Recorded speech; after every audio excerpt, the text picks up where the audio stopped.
Hi friends, ಎಲ್ರಿಗೂ ನಮಸ್ಕಾರ. So ಇವತ್ತಿನ ಒಂದು ಚಿಕ್ಕ ಮಿನಿ ವ್ಲಾಗ್ಗೆ ನಿಮಗೆ ಸ್ವಾಗತ. ಸೊ ಪ್ರೆಗ್ನೆನ್ಸಿ ಸೀರೀಸ್ ಅಂತ ನಾನು ಇವತ್ತಿಂದ ಸ್ಟಾರ್ಟ್ ಮಾಡಬೇಕು ಅಂತ ಅಂದ್ಕೊಂಡಿದ್ದೀನಿ. ಸೊ ಇದು ಏನಕ್ಕಪ್ಪ ಅಂದರೆ ಕೆಲವೊಬ್ಬರಿಗೆ ಯೂಸ್ ಆಗುತ್ತೆ ಅಂತ. ಸೊ ಫಸ್ಟ್ ಆಫ್ ಆಲ್ ನಾನು ಇದರಲ್ಲಿ ಏನು ಮಾತಾಡಬೇಕು ಅಂತ ಅಂದ್ಕೊಂಡಿದ್ದೀನಿ ಮೇನ್ ಆಗಿ ಅಂತಂದರೆ ರಿಗಾರ್ಡಿಂಗ್ ಜೆಸ್ಟೇಷನಲ್ ಡಯಾಬಿಟೀಸ್ ಬಗ್ಗೆ ಇನ್ಫಾರ್ಮೇಷನ್ ಕೊಡೋಣ ಅಥವಾ ಮಾಹಿತಿ ಕೊಡೋಣ ಅಂತ ಯೋಚಿಸಿದ್ದೀನಿ. ಸೊ ಅದರಲ್ಲಿ ನನಗೀಗ 6th ಮಂತ್ ನಡೀತಾ ಇದೆ. ಸೊ ಅದರಲ್ಲಿ ನನ್ನ ಎಕ್ಸ್ಪೀರಿಯನ್ಸ್ ನಾನು ಹೇಳಬೇಕು ಅಂದರೆ ಸೊ ಇವನ್ ನನಗೂ ಕೂಡ ಜೆಸ್ಟೇಷನಲ್ ಡಯಾಬಿಟೀಸ್ ಸ್ಟಾರ್ಟಿಂಗಲ್ಲೇ ಗೊತ್ತಾಗಿದ್ದು. ಒಂದು ಜೆಸ್ಟೇಷನಲ್ ಡಯಾಬಿಟೀಸ್ ಅಂದರೆ ಏನು ಅಂತ.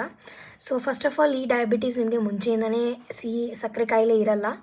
ಬಟ್ ಯಾವಾಗ ನಿಮಗೆ ಪ್ರೆಗ್ನೆನ್ಸಿ ಕನ್ಫರ್ಮ್ ಆಗುತ್ತೋ ಆವಾಗ ನಿಮಗೆ ಅದು ಡಿಟೆಕ್ಟ್ ಆಗುತ್ತೆ, ನಿಮ್ಮ ಬ್ಲಡ್ ಟೆಸ್ಟಲ್ಲಿ ಗೊತ್ತಾಗುತ್ತೆ. ಸೊ ನೆಕ್ಸ್ಟು ನನ್ನ ಎಕ್ಸ್ಪೀರಿಯನ್ಸ್ ಅದರಲ್ಲಿ ನಾನು ಶೇರ್ ಮಾಡ್ಕೋಬೇಕು ಅಂತಂದರೆ, ನಾನು ಸ್ಟಾರ್ಟಿಂಗ್ ಫಸ್ಟ್ ಯಾವಾಗ ನಾನು ರುಟೀನ್ ಅಂದರೆ ಚೆಕಪ್ಪಿಗೆ ಹೋಗಿದ್ದೆ ಆವಾಗಲೇ ನನಗೆ ಒಂದು ಟೆಸ್ಟ್ ಮಾಡಿಸಿದ್ರು. ಸೊ ಅದರಲ್ಲಿ ನನಗೆ ಗೊತ್ತಾಯಿತು, ಲೈಕ್ ನನ್ನ ಫಾಸ್ಟಿಂಗ್ ಶುಗರ್ ಬಂದು 128 ಇತ್ತು. ಸೊ ಆವಾಗ ನನ್ನ ಫಾಸ್ಟಿಂಗ್ ಶುಗರ್ ಹಾಗಿದ್ದದಕ್ಕೋಸ್ಕರ ಅಂದರೆ ಆಲ್ಮೋಸ್ಟ್ ನಾನು ಒಂದು ರೇಂಜಲ್ಲೇ ಇದ್ದೆ.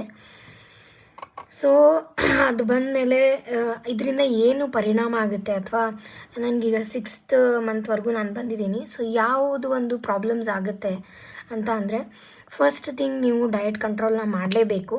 ಅವು ಡಾಕ್ಟರ್ಸ್ ನಿಮಗೆ ಪ್ರಿಸ್ಕ್ರೈಬ್ ಮಾಡ್ತಾರೆ. ಸೊ ಅದಾದಮೇಲೆ ಇದರಿಂದ ಬೇಬಿ ವೆಯ್ಟ್ ಮೇಲೆ ತುಂಬ ಎಫೆಕ್ಟ್ ಆಗುತ್ತೆ.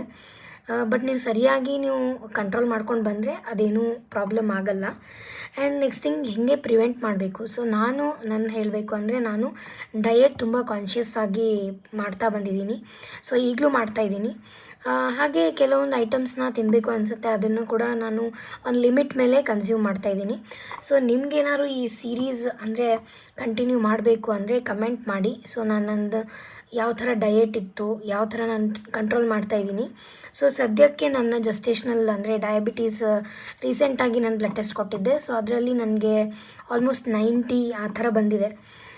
ಸೊ ನಾನು ಒಂದು ಲೆವೆಲ್ಲಿಗೆ ಕಡಿಮೆ ಮಾಡ್ಕೊಂಡಿದ್ದೀನಿ. ಇದೆಲ್ಲ ಪಾಸಿಬಲ್ ಆಗಿದ್ದು ಕೆಲವೊಂದು ನಾನು ಡಯಟ್ಸ್ನ ಫಾಲೋ ಮಾಡಿದ್ದಕ್ಕೋಸ್ಕರ. ಸೊ ನಾನು ಇದು ಹೀಗೆ ಮುಂದಿನ ಕಂಟಿನ್ಯೂಯೇಷನ್ ಸೀರೀಸಲ್ಲಿ ಹಾಕ್ತಾ ಹೋಗ್ತೀನಿ. ಲೈಕ್ ಯಾವುದ್ಯಾವುದು ಡಯಟ್ಸ್ನ ನಾನು ಫಾಲೋ ಮಾಡಿದ್ದೆ ಮತ್ತು ಯಾವ ಥರ ಅಂದರೆ ವ್ಯಾಯಾಮ ಎಲ್ಲ ಅಂತ ನಾನೇನು ಮಾಡಿಲ್ಲ. ವಾಕಿಂಗ್ ಮಾತ್ರ ನಾನು ಇನ್ನೂ ಕೂಡ ಅಂದರೆ ವಾಕಿಂಗ್ ಕೂಡ ಕಂಪಲ್ಸರಿ ಮಾಡ್ತಾ ಬಂದಿದ್ದೀನಿ. ಸೊ ಈ ಮಾಹಿತಿನ ಹೇಳೋದು ಒಂದೇ ಅಂದರೆ ನಿಮಗೆ ತುಂಬ ಕಡೆ ಸಿಗುತ್ತೆ ಎಲ್ಲ ಇನ್ಫಾರ್ಮೇಷನ್, ಬಟ್ ಪರ್ಟಿಕ್ಯುಲರಾಗಿ ಒಂದು ಎಕ್ಸ್ಪೀರಿಯನ್ಸಿಂದ ಕಲಿಯೋದು ಇರುತ್ತೆ. So thank you. Next continue ಮಾಡ್ತೀನಿ.